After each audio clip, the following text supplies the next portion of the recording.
नमस्कार दोस्तों।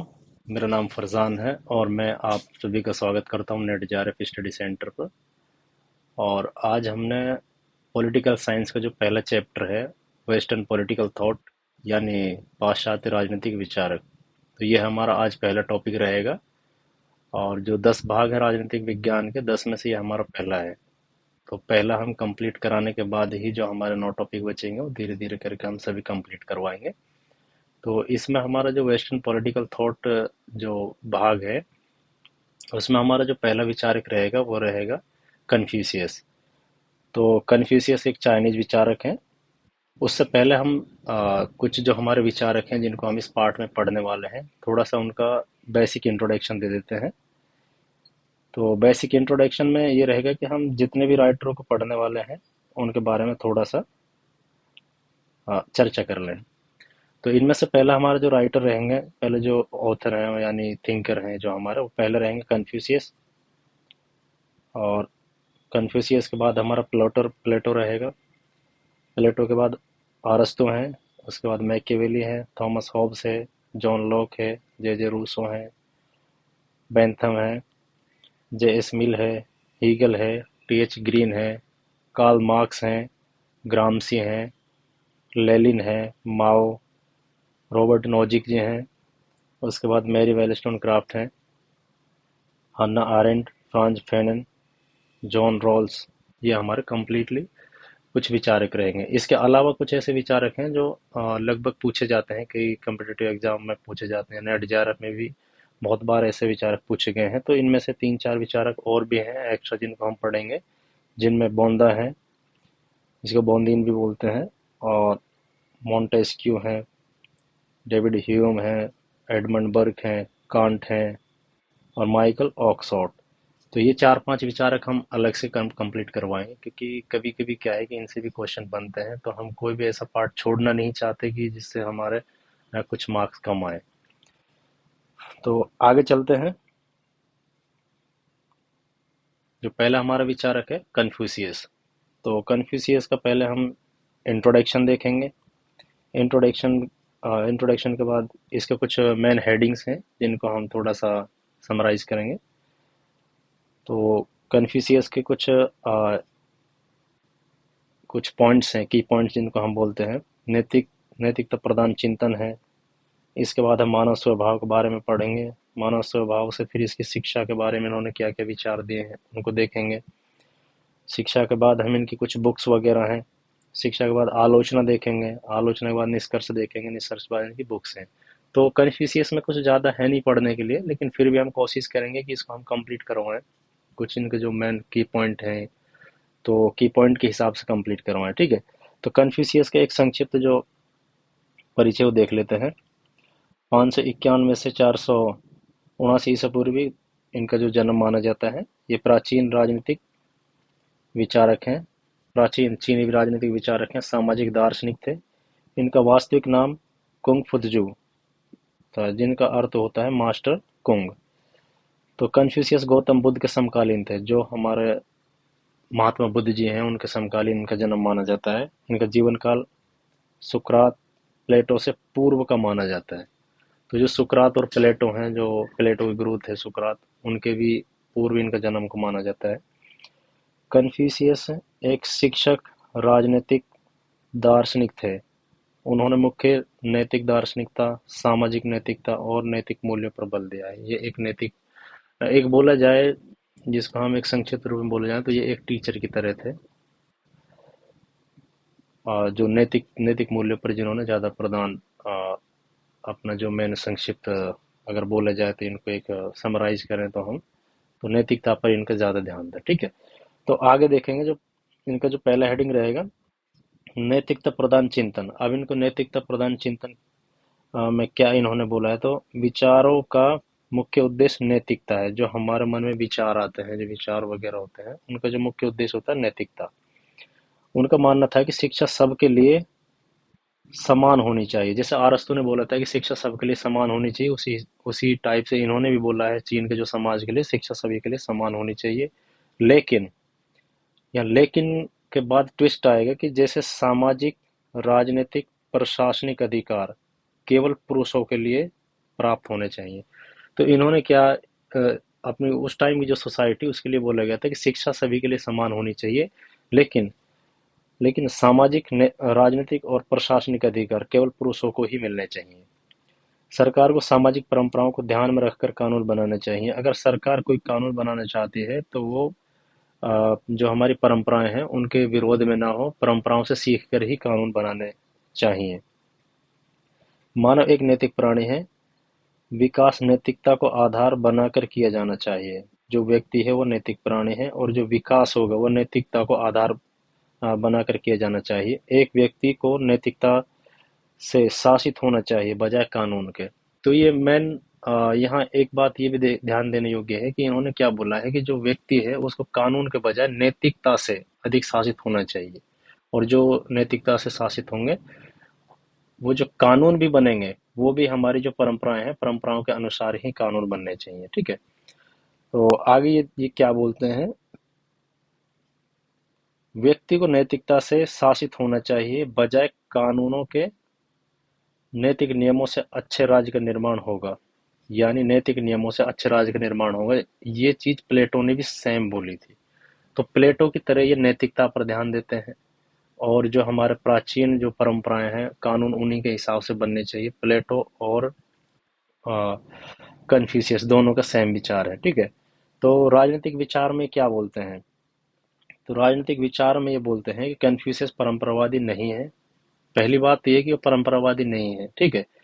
लेकिन परंपरा, जहाँ वो बोलते हैं कि हमारे जो नैतिक विचार है वो हमारी परंपराओं से आने चाहिए, या फिर हमारी जो प्राचीन जो मान्यताएं हैं वहां से हमारे कानून बनने चाहिए, तो वो क्या है कि एक बदलाव का प्रोसीजर के अनुसार ये चीज बोलते हैं। तो आगे देखते हैं इनको हम।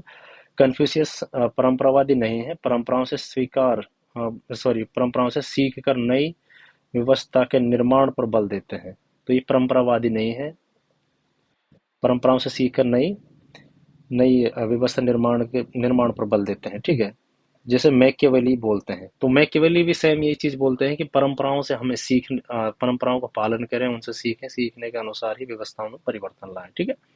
चीन को यूनिफाइड रोल स्टेट बनाना चाहते हैं। ये क्या है कि इनकी जो थ्योरी है, जो विचार है, वो चीन को एक यूनिफाइड और एक संगठित करने के लिए दी गई एक विचारधारा है। ठीक है। उनका मानना मानना अ, उनका मानना है कि आम व्यक्ति इतना सक्षम नहीं होता कि शासक का चुनाव कर सके। अब ये क्या बोलते हैं कि जैसे सामाजिक, राजनीतिक और प्रशासनिक अधिकार पुरुषों को देने चाहिए, उसी हिसाब से ये बोलते हैं कि समाज में सभी व्यक्ति एक समान नहीं है और न ही एक जैसी समझ रखते हैं, और शासक का चुनाव कर सके इसके बराबर भी नहीं है वो। ठीक है। तो शासक का चुनाव कर सके और उनके बराबर बराबर सॉरी, ये आप दोबारा से देख लेते हैं। आम व्यक्ति इतना सक्षम नहीं होता कि शासक का चुनाव कर सके, और नहीं बराबर होता है जो अधिकार समान दिए जाएं। यानी ये समान अधिकार देने के भी पक्ष में नहीं है, और ना ही आम व्यक्ति को इतना सक्षम मानते हैं कि वो राजा का चुनाव कर सके। तो ये दोनों चीजें अलग अलग है। ठीक है। सद्गुण संपन्न राजाओं को सारी शक्ति देने की बात करते हैं। जैसे प्लेटो बोलते हैं, प्लेटो की तरह इन्होंने बोला है कि जैसे प्लेटो का द रिपब्लिक था। रिपब्लिक में उन्होंने बोला था कि राजा होगा राजा होगा, राजा को सारी शक्तियां दी जाए, और राजा अपने विवेक के अनुसार काम करेगा। दार्शनिक राजा। ठीक है। तो ये भी यही चीज बोलते हैं कि जो सारी शक्तियां हैं वो राजा को सौंप दी जाए। ठीक है। और कौटिल्य की तरह राजा के कुछ गुण के आधार पर अंकुश लगाते हैं। यानी कौटिल्य के भी तरह ये क्या है कि कुछ विचारकों को जैसे हम देखें तो तुलना करते हैं, तो इनमें लगभग लगभग सारे दो तीन चार पांच जो विचारक हैं, जैसे प्लेटो हो गए, जैसे अरस्तु हो गए, या फिर मैकियावेली हो गए, या फिर हम बात करें तो कौटिल्य की तरह, तो ये थोड़ी थोड़ी चीजें मिश्रित पाई जाती हैं इसमें। ठीक है। तो कौटिल्य की तरह राजा को कुछ गुण के आधार पर अंकुश लगाते हैं। अच्छा शासन राजा को राजा होने, मंत्री के मंत्री होने, पिता के पिता होने और पुत्र के पुत्र होने में है। यदि यदि आपकी इच्छा शुभ की है यदि आपकी इच्छा शुभ की है तो लोग अच्छे होंगे। राजा का नैतिक आचरण पवन की तरह है। इसके अधीन लोगों का आचरण घास की तरह है। जब पवन चलती है तो घास झुक जाती है। तो ये बोलते हैं कि अगर राजा का आचरण अच्छा है तो उसकी प्रजा का आचरण भी अच्छा ही होगा। ठीक है। तो आगे हम मानव स्वभाव के बारे में देखते हैं। मानव स्वभाव के बारे में इन्होंने क्या बोला है। कन्फ्यूशियस के शिष्य थे एक मेंसियस। मेंसियस इसका अर्थ ये बताते हैं कि जिस प्रकार जल प्राकृतिक रूप से नीचे की ओर बहता है, उसी प्रकार मानव स्वभाव रूप से सदैव अच्छाई की ओर झुकता है। मानव एक नैतिक प्राणी है, व्यक्ति को शिक्षा के द्वारा प्रशिक्षित किया जा सकता है। यानी ये बोलते हैं कि जैसे एक नेचर का प्रभाव होता है, या फिर जैसे पानी का प्रभाव है ऊपर से नीचे की ओर जाएगा, ऐसे ही हर व्यक्ति के अंदर एक व्यक्ति का स्वभाव ऐसा है कि वो अच्छाई की ओर चलता है। उसको सिखाया जा सकता है, अगर उसके अंदर कोई कमी है तो उसको सिखाया जा सकता है। ये मेन चीज है। ठीक है। तो इनके जो शिष्य हैं, मेंसियस ने बोला था। तो मेंसियस के अकॉर्डिंग ही मानव स्वभाव को कन्फ्यूशियस के द्वारा समझाया गया है। ठीक है। यानी कन्फ्यूशियस के जो विचार है मेंसियस के द्वारा ही समझाया गया है मानव स्वभाव का। तो शिक्षा के बारे में इन्होंने क्या क्या बोला है। तो कन्फ्यूशियस की शिक्षा में तीन प्रमुख सिद्धांत है इसमें। तो जो कन्फ्यूशियस की शिक्षा पद्धति है उसमें तीन प्रमुख सिद्धांत हैं, जिसमें पहला है ली, दूसरा यी, तीसरा रेन। तो इन तीनों पर इन्होंने बल दिया है। ठीक है।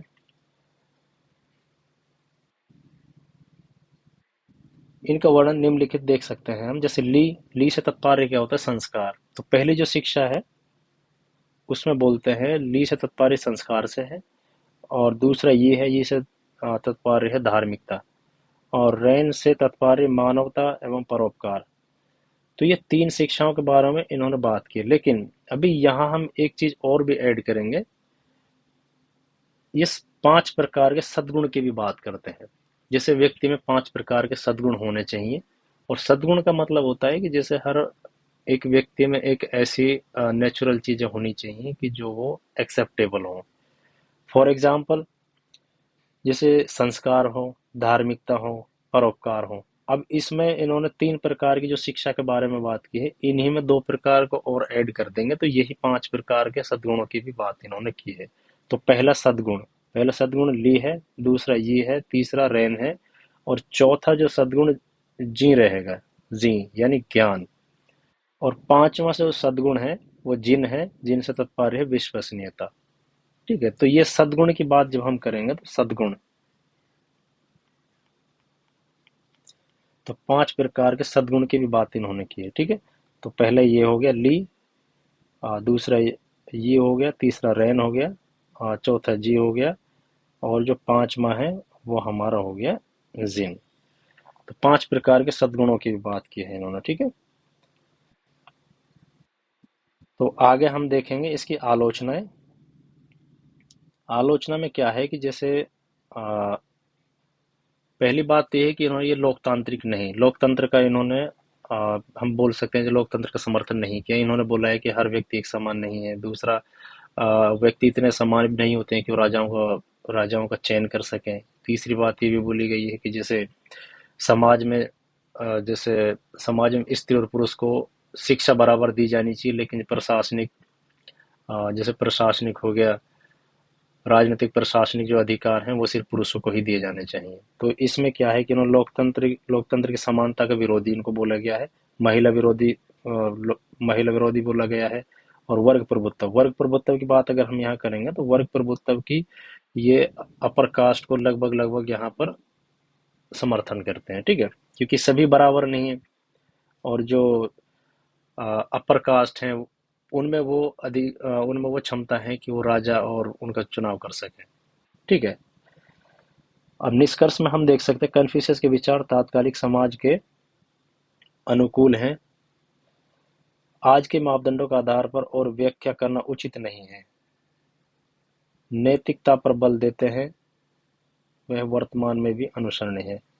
सही है, ये भी सही चीज है। निष्कर्ष में अगर हम देखें तो निष्कर्ष का प्रोसीजर ये होता है कि अगर हम आज के संदर्भ में देखें तो आज के संदर्भ में ये उचित नहीं है कि हम ये बोलें कि स्त्री पुरुष समान हो, क्योंकि उस टाइम के अनुसार उन्होंने जो अपने सिद्धांत दिए हैं वो उस हिसाब से सही थे। लेकिन आज के जो प्रोसीजर है, जो जो समाज है वो परिवर्तन हो चुके हैं, तो इसलिए आज के हिसाब से उनकी बुराई करना ठीक नहीं है। तो निष्कर्ष में हम ये देख सकते हैं। तो इसकी कुछ बुकें हैं, बुक वगैरह हम देखते हैं। तो बुकों से पहले मैं आपको एक चीज समझा देना चाहता हूँ। एक होता है क्लासिक्स और एक होता है बुक्स। तो क्लासिक्स और बुकों में क्या डिफरेंसेस हैं? देखो, बुक क्या है कि पहले भी लिखी जाती थी, अभी भी लिखी जाती हैं। तो हर जो बुक है वो क्लासिक्स नहीं हो सकती, लेकिन हर क्लासिक्स एक बुक है। एक ऐसी बुक जो अपने टाइम पर लिखी गई हो, उसकी मान्यता वैल्यू उस टाइम भी अच्छी हो और आज के ज़माने में भी अच्छी हो। तो ये दोनों चीज़ें मैटर करते हैं। तो आज जैसे आज हम पढ़ रहे हैं कन्फ्यूशियस की जो थ्योरीज हैं उनको पढ़ते हैं, या फिर हम आर आरस्तु या फिर मैकियावेली की जो द प्रिंस है, या फिर हम प्लेटो का रिपब्लिक। प्लेटो का रिपब्लिक ले लेंगे तो रिपब्लिक क्या है? क्लासिक है। उसका महत्व है, आज भी है,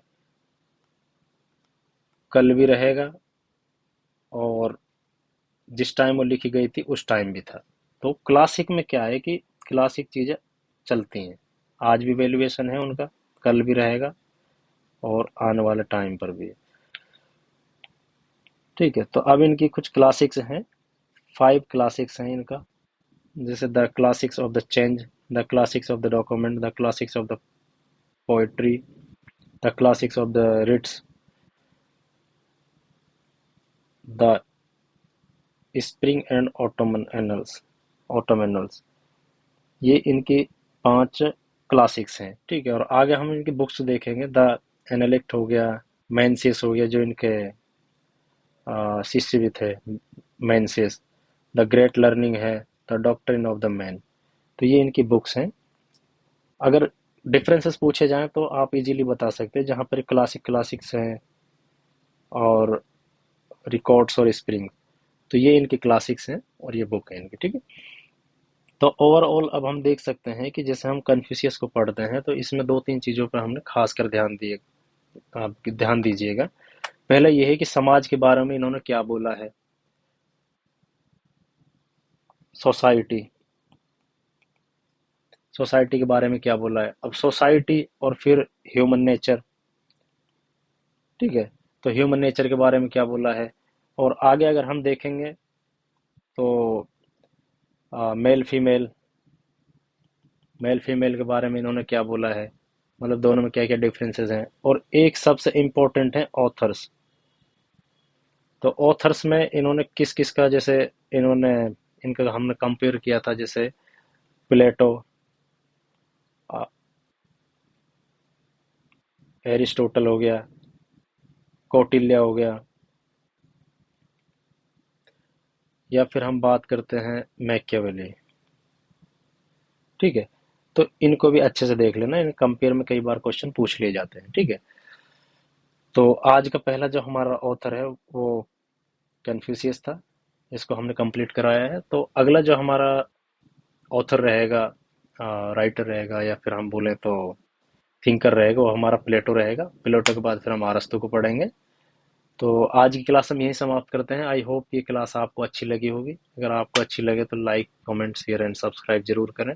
ये फ्री ऑफ कॉस्ट हमारा बैच रहेगा, क्योंकि इसमें क्या है कि हम नेट, जेआरएफ, सेट और यूपीएससी ऑप्शनल हो गया, या फिर पीसीएस ऑप्शनल हो गया पॉलिटिकल साइंस का, तो ये हम फ्री ऑफ कॉस्ट करवाएंगे सभी विद्यार्थियों के लिए। जो भी इंटरेस्टेड हैं इस बैच के लिए, तो वो कंप्लीट हमारे साथ रह सकते हैं। और आई होप कि आप सभी के लिए इससे बेनिफिट रहेगा, या फिर बहुत सारा फायदा मिलेगा आप सभी के लिए। Thank you so much. जय हिंद, जय भारत।